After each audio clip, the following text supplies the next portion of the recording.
Hey everyone, this is Andrew Wicklund with PRC Software, and today I'm going to go over our schedule Monte Carlo analysis tool, Tempus the Time Bandit.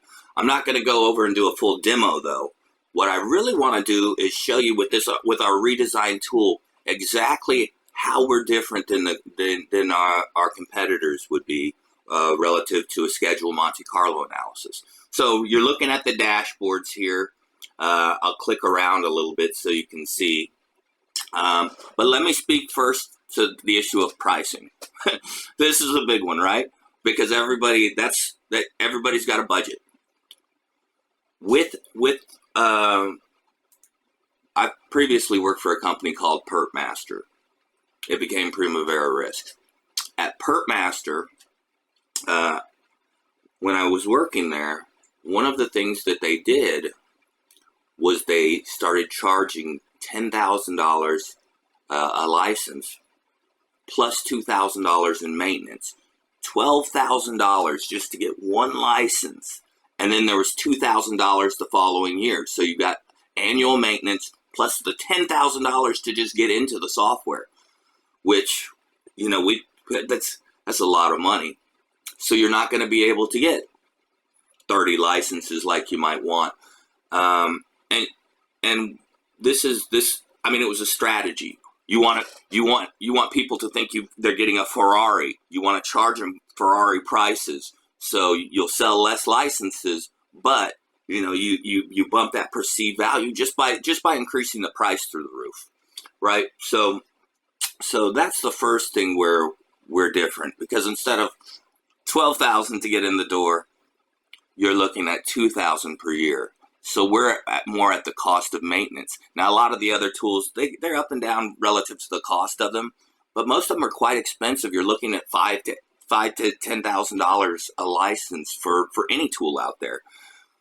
We wanted to make it to where any Microsoft project, and you're looking at the Gantt chart here, any Microsoft project or Primavera P6 will be able to look at this Gantt chart, use the tool, but you'll be able to afford it. And it's an incredibly important thing. So you've got a tool with newer technology and all of the power.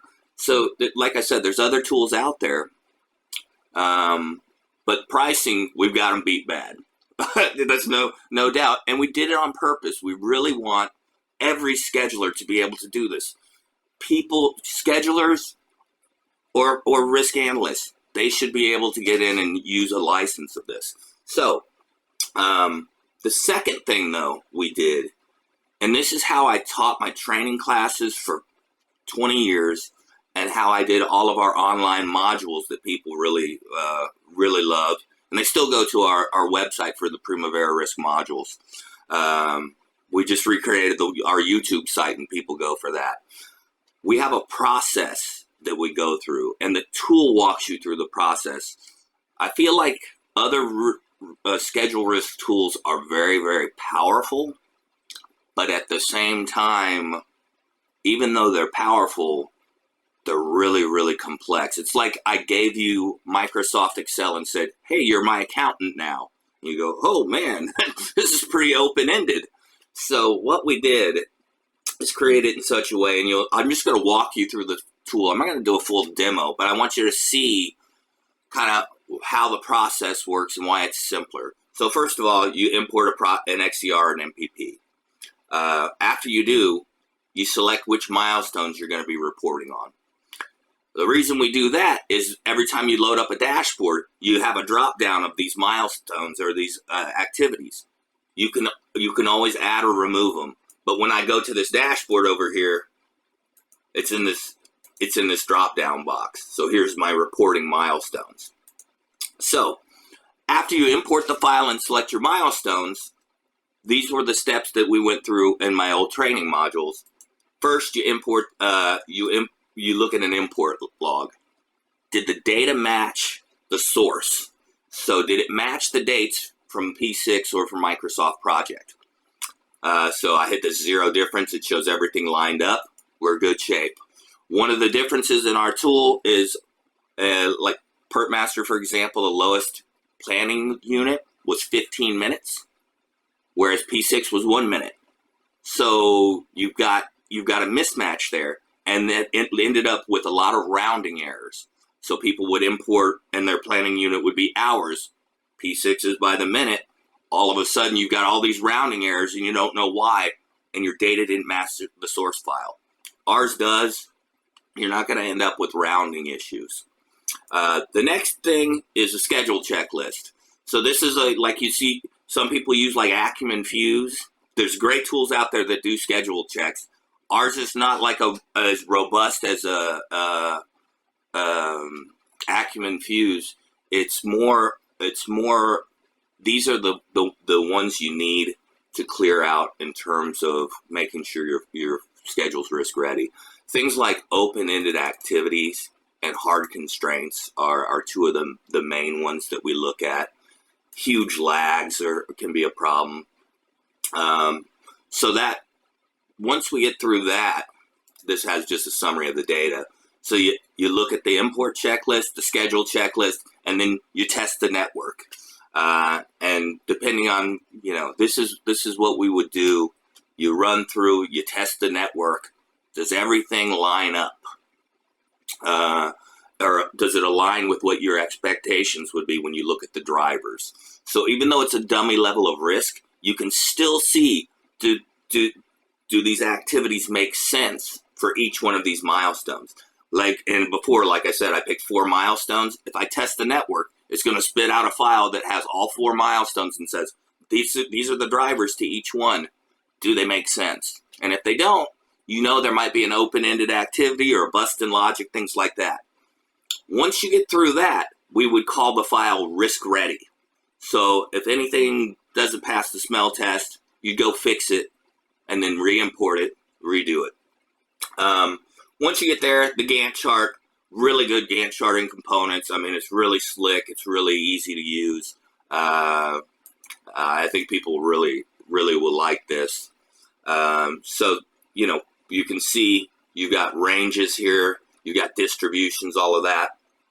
Now, the two things that we always look at on these risk analyses is uncertainty and risk events. So you can add this uncertainty or variability on your planned activities, or you can do it through a grouping strategy and say, for example, I've got 7 engineering activities in here. I grouped them all and put a range that's the same across all of them. So a lot of times people say, you can't do it to that engineering level. Let's go to the next level. So piping engineers, electrical engineers, things like that. But anyway, so it's an uncertainty grouping strategy. And then risk events. You'll see these risk events that I tied into the schedule. You see risk 1, I tied to 3 areas right here. When I go to the Gantt chart, those guys show up as these red bars. So you got your uncertainty register and your risk register. So you import, you make sure everything is risk ready. Then you have an uncertainty register, you have a risk register, and then boom, you hit a dashboard and it does the reports for you. And like I said, I'm going to go to my project completion milestone here. I can drill into the drivers and show the scatter plot for each one. So I can look at, I can look at the tornado charts in it and take a deeper dive into them as well. And I've got, when I hit any of these, if I hit Microsoft Word, it's going to take this out and write the report for you for all of the milestones you've selected. So it makes it super quick, super easy. So what we've tried to accomplish is making a tool that's data goes in easy, data comes out easy, and it's much more affordable. And so that's the difference in what we're doing versus other tools. And I do want to tell you, other tools out on the market, there's a lot of good ones. All of them will get you the correct answer, or if you know how to use the tool. So that's why I think it comes down to usability and affordability. So that's a quick overview of our schedule Monte Carlo analysis tool. Like I said, we call it Tempus the Time Bandit. Thanks, everyone. And if you want to get more information, go to prcsoftware.com or contact me directly. Thanks, guys. Have a good day.